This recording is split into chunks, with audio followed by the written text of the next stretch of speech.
help us understand, the way the stock prices are getting crashed ever since the finance minister's announcement. Just back of the envelope calculations, if you've done them already, what is the PAT and margin hit now that you're gonna absorb this 1 rupee per litre excise duty cut? Yes, yesterday we heard the finance minister. Now, the first part of it is that I do not believe that this is a permanent policy structural change in the pricing of the fuels. I still believe that the deregulated scenario continues, and it appears to be more to me as a short-term interventions to tide over the current situation of higher crude prices and the higher dollar. Now, it will have some impact on the profitability of the companies in a short term, but we will see what we can do on to ensure that we mitigate this by other measures.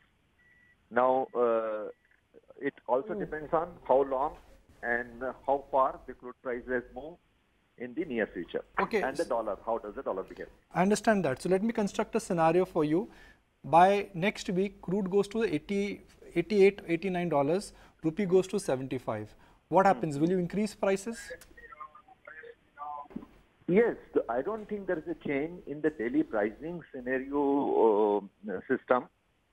What we have been told is to absorb 1 rupee on the total increase. But that does not mean that the pricing change is not supposed to happen on daily basis. That's a very important. That's not my understanding. That's a very important clarification, Ms. Surana.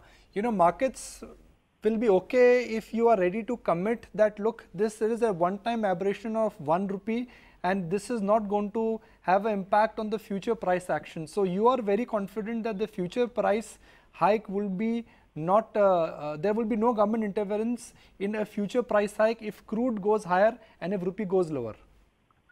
No, it is the prerogative of the government to make the policy interventions on a short term or long term, depending on the situation and the general good is they think about the economy and the public at large.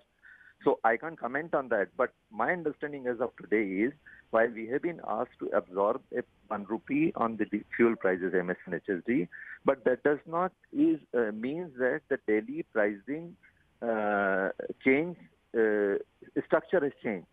So apart from absorbing that 1 rupee in the total overall price, I believe that we should be able to make the price changes on a daily basis depending on the international prices as it moves up or down.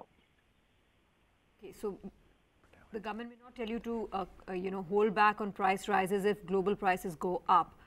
But I think the concern, Mr. Surana, is, and which is why your stock is down 22%, is what, holds back the government from telling you that, okay, there's been another rollback or cut in excise duty, a second wave, and so you may need to absorb another 1 rupee, maybe over the course of the next fortnight, even a month or so. No, I mentioned earlier also the oil companies have got very little leeways on that, on to do anything beyond a point. But if the situation arises like that, we will see again. But I do not think that right now it is a permanent change to the daily pricing structure as such. At least that's not my understanding. Mr. Surana, just allow me to interrupt you. When you say that you have little leeway on that, how much more, absorption of price rise can you do at your end? No, I did not say that little leeway. I said that we have got very little leeway to meddle with these prices because there is certain formula based on which the prices changes. Okay.